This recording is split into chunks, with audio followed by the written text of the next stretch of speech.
Hello, I'm Donfrey Doncaster, and welcome to my podcast. For the benefits of all three of you that have never heard of me, or, like the rest of you, have simply forgotten about me, I was once a famous impersonator musician, able to impersonate any vocal artist I chose. Now, how on earth can I do that? Well, when you alter your genetics to a completely alien race that you've never even heard of that can mimic anything it can hear, well, if you were given that opportunity, wouldn't you take it? Unfortunately, it did have the slight effect of giving me fur all round my body and making me appear sort of cat-like, and extending my teeth and, well, making me generally look more like an anthropomorphic cat, or something along those lines. And maybe a cat crossed with a bit of a dog, really shoving things in together, who knows, but hey, it gave me a unique look, but all fame comes and goes. I mean, people don't really forget you, they just not as interested anymore, and my 15 minutes of fame seem to be over. And, as ever, when you do dabble with their alien things and that, a whole load of shit comes your way, and I'm going to be telling you lot all about it.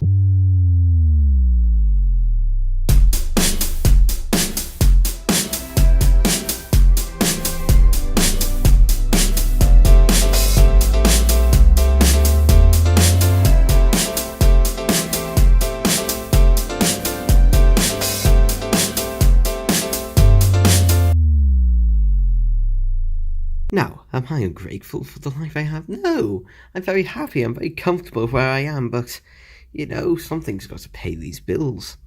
But, never mind. Let me tell you about, a couple of weeks ago. That would be a good place to start for this first podcast, yes. So, anyway, I was in my flat with Bill, my roommate, and also drummer, who I've always got on with the most. I mean, I've known him for years. He just seems like a nice guy. Anyway, in the flat, sitting there, all of a sudden, we had a knock at the door. Bang, bang, bang. And it's just like, what? Were you explaining about it? No, I wasn't explaining about it. Were you explaining? No. Open the door. This postman goes, package here for Donfrey Doncaster. Is this person here in the house? What do you think, mate? How many people do you know that literally are the definition of furry porn in life? Bit arrogant, I know, but come on. I mean, are you shitting me? Anyway, I did apologise to him, so, things between us are square, but I received this package, and it was odd. I mean, it was, just a standard size, but, well, we opened it in the Bill asked what it was. How was I supposed to know? I don't have X-ray vision. Maybe someone else has sent me their piss in the post. Oh, by the way, yes, that does happen sometimes. It is an unfortunate thing. I mean, is there somewhere you can donate this stuff to? I mean, I've got tons and tons of it. I mean, we ended up just flushing them down the toilet at first, but now we've just got so many that we just decided to collect them. Is that weird? No, of course it's not. I mean, you get that many, you just don't find the time to flush them down anymore. Yes, yeah, no. Continue on, keep focused. But anyway, inside the box was just a note, although it was very large, and it seemed to be written on some type of skin of some sort. I don't know what it was, but, well, we couldn't read it. Luckily, there was a translation on the other side. Though if they were sending it to me, then clearly they knew that I only spoke English, so why bother putting your own language or whatever on it if I only speak the one? I mean, whatever. Anyway, it was just a simple message. I just read out, I am coming to skin you alive so I can use your fur and sell it on the black market. Oh goody. Why did they bother saying this? Well, They felt obliged. They did have a kind of heart and said that they'll give me 24 hours to enjoy myself, and then they will come and hunt me down. It's kind of nice. It's nice to have a nice courtesy on the front. I mean, obviously you could warn the authorities in advance, but this person clearly was self and overconfident. People say doesn't that sound familiar to me? Why should it? I mean, I know my ego can be inflated sometimes, but still. Billy asked me, are you going to call the police? Well, why bother at this time? They're already pissed off at me. It's not my fault that I have people come to my apartment or flat or whatever you like to call these places. Why is the difference? Can someone please tell me? Every single day. I mean, are these fans? No, they're just people who want to take the piss out of you. I mean, you get the odd few that like to take a picture and a few that like to call you sexy, which I always like, although it tends to be the more questionable adult males who are much older than me. More than twice my age. 23, by the way, is my age. Though the fur should cover up my aging a bit, I hope. Although I will probably be much more noticeable when I go grey. Anyway, at that moment, I came up with a great idea. I said, we're going to do the Home Alone thing. Billy shrugged at me and went, oh dear, I've never done that before though. I mean, it's fun playing it in that, but come on. The Home Alone thing, if you don't know, is going to do some traps around your house for burglars and that. I don't know if it was going to work, but it was going to be fun setting it up. And plus we would get to play the Home Alone thing going, da, da, da, da, da, da. Oh wait, is that Harry Potter? They all seem so similar to me. Anyway, I digress. So we spent the rest of the day setting up some traps. And I even got to use some marbles and that to run them down the wrong way. It was all good fun. Though when we were setting up some of the traps that went outside, well, we did have some of the passers-by stare at us. Not me, per se, but because of Billy. For him living here so long and that, I forget that he goes around as Billy Bollocks all the time. I don't know if his wardrobe even has any clothes in it. I must ask him one day why he does that. I mean, I've asked him before, and he just said to be free. So, I mean, if anyone should be naked, it should be me. I've got fur covering us all over, and yet I'm still wearing clothes. At least I remember a bit of decency. But hey, things slip your mind sometimes. I remember once I woke up hungover and found James Blunt in my living room. I didn't know what to say. I mean, I was a big fan of him, and I was just so excited. And in the end, I just said, I don't know, can I give you a hug? So I did. There's just something about his voice. I don't know what it is. Oh no, maybe it's the fact that either he's being permanently kicked in the balls so they'll never drop again, or maybe it's just his orgasm voice. Who knows? But it taught me that you just have to live in the moment and just do it right there and then. Whatever you're going to do, make a decision, be strong about it, and just go on off it. So anyway, where was I? Oh yes, finishing traps, because we just sat in the living room and got completely hammered for the next 24 hours. Well, whatever time we had remaining before then and there. But yeah, the next day he came and even knocked on the door using his robotic extendo arm thing. And me forgetting and not knowing what the hell was going on or where I was or what was happening. Well, my Britishness kicked in and I just opened it. And I greeted them. Yeah, he seemed pretty friendly, at least I think. I don't know, it seems to be quite a bit of a blur in my mind. I mean, from my point of view, he was shaking my hand and that. Though Tom, our guitarist, who had just pulled up to visit us that day, said that he was clamping my wrists down to make sure I couldn't get away, and was also raising a knife up to my throat. Oh, and by the way, Tom was the one who sort of really split off from us. I mean, me and Billy, you know, we just got along. We were very similar to each other. We generally liked the same things, and we tended to agree with each other all the time. Well, I think we did. Although it turns out maybe Billy didn't have much of his own free will, sort of thing, or was not willing to confront me, who knows. But Tom was different. I mean, he's alright, he's a nice enough guy, but, well, we do disagree on quite a lot of things, but he does seem to be there for me, he does seem to come, so regardless.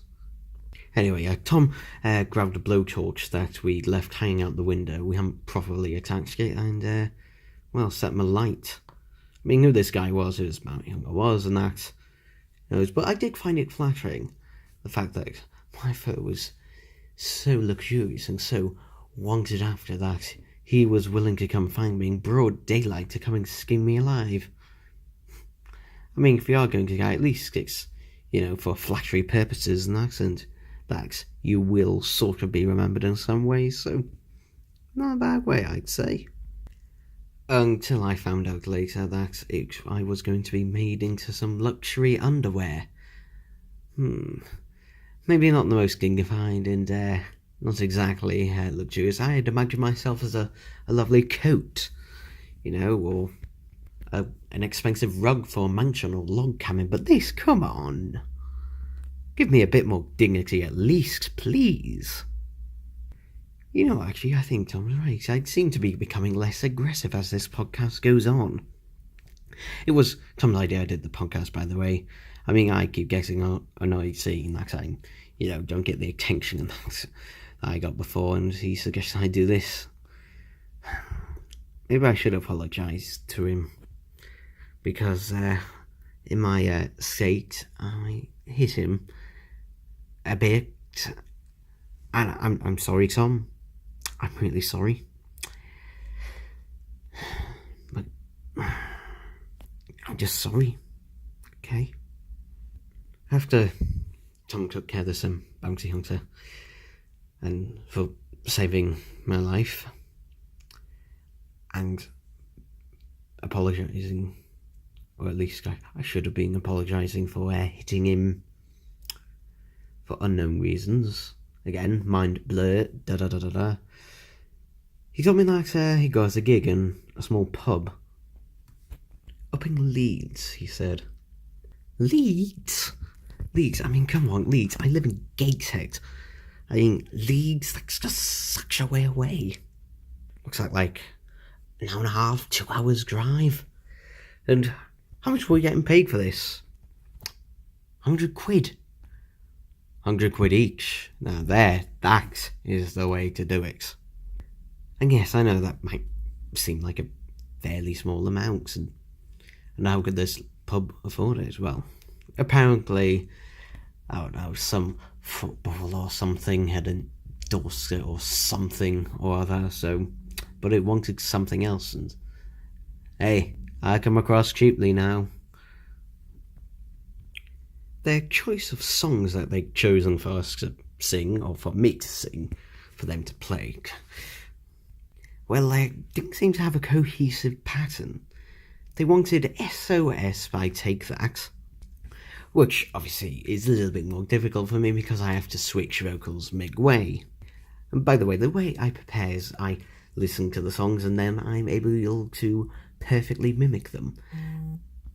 Apparently, the DNA that I've now got in me, that is turning me into this, apparently, the reason why this species is able to do this is because it would lure its prey into a false sense of security, or just to call them and that, so it could mimic things.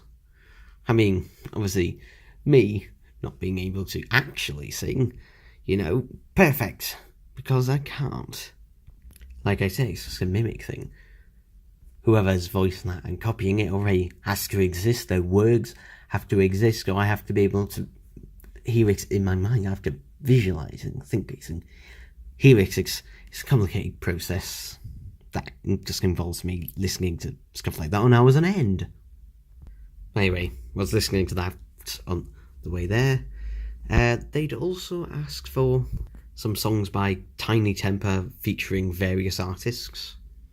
And finally, Gorillaz, Stylo. Or is it Stilo? Who knows, some people pronouncing various ways, but finally, a bit of zest, a bit of culture, a bit of, well, decent stuff at the end. Not like Take That as Bank, but SOS, come on. The only reason progress exists is just because Robbie Williams wanted to make the big news headlines that he was backing Take That, and then almost as soon as he came, he was gone again. But not me, though. I'm still here. I'm consistent. Guys, we got to the pub, man. Sang songs and that.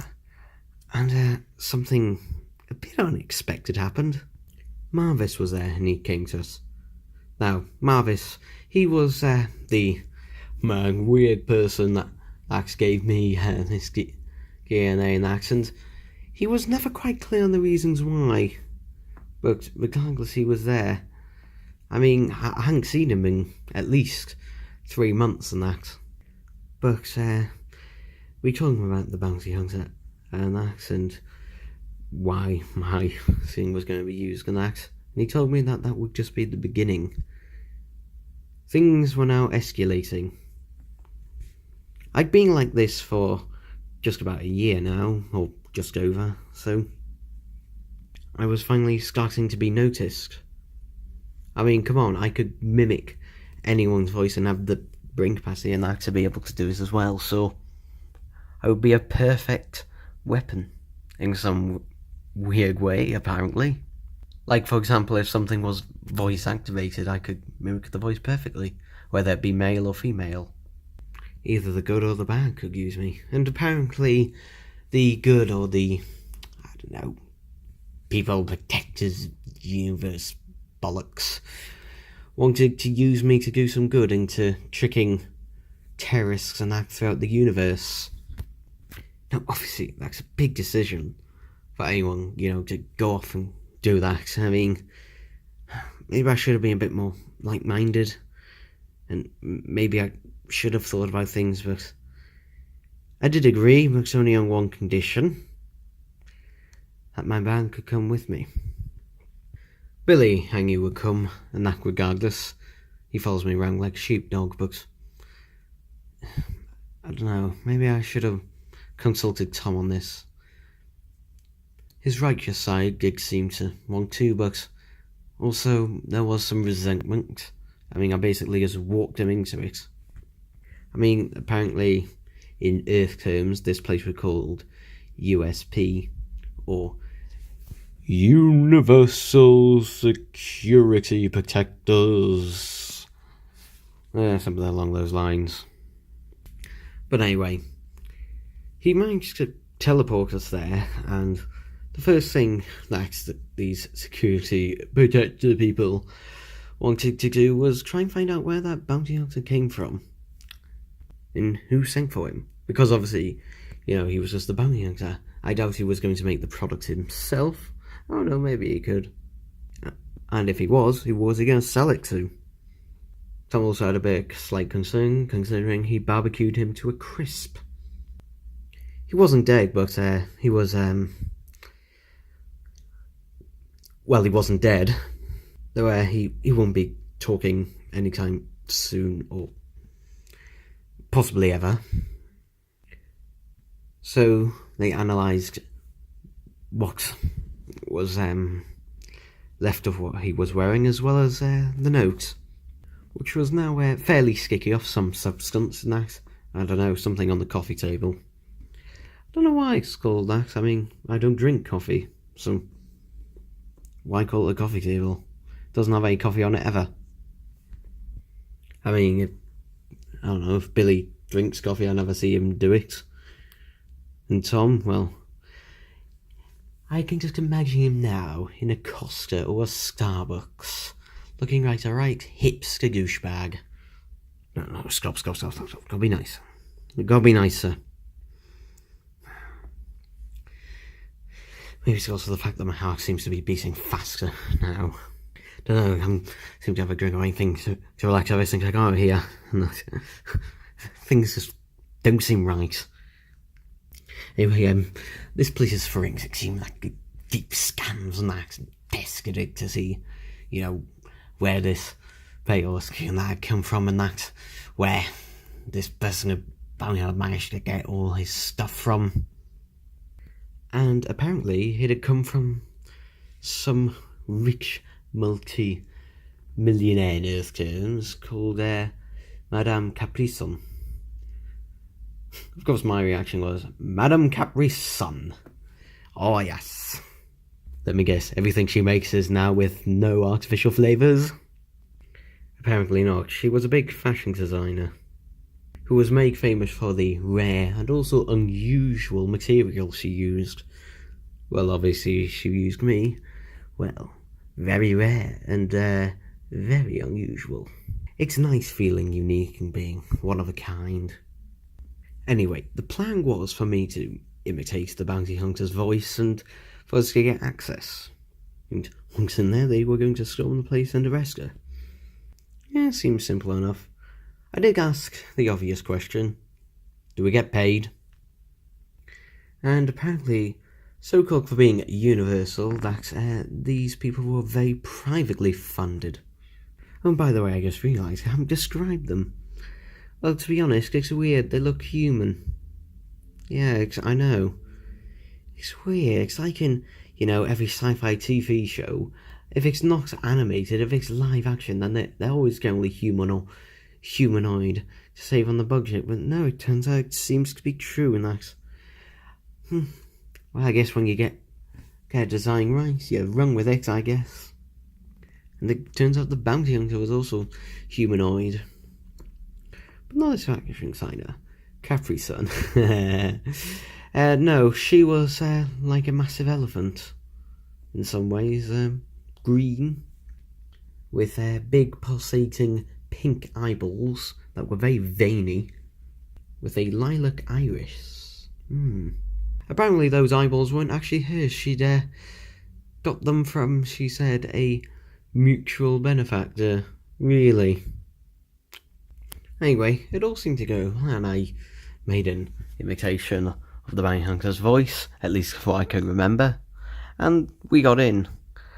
And obviously, they dressed me up in the closest they could to what he was wearing, or what they could try to gather from what was left. And obviously my memory wasn't there, and Tom had only seen this bounty hunter for a few seconds more than I had. Luckily, he was wearing a mask, so that did help. Apparently, one of the main reasons why she wanted Haifa in particular is because it was blonde, and that she liked sort of blondes, yellows, and oranges. I wonder what she would use my eyes for. By the way, my eyes are a deep orange colour. Some people say it's like watching the sun constantly burning throughout, but also a vapid emptiness. I don't know if they're trying to be hipstery, poetic, or just simply insulting, or just being observational.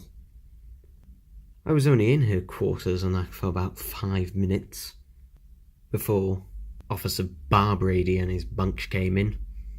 Not exactly a clean or subtle way, crashing through everything, screaming down the corridor.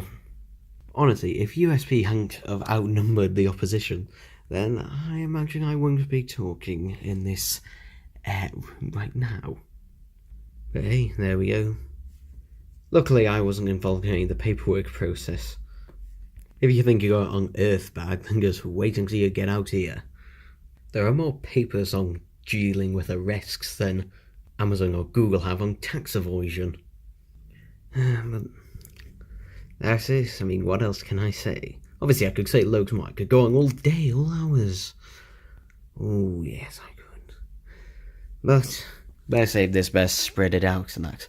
Maybe by doing this, maybe I'll get back into the mainstream again.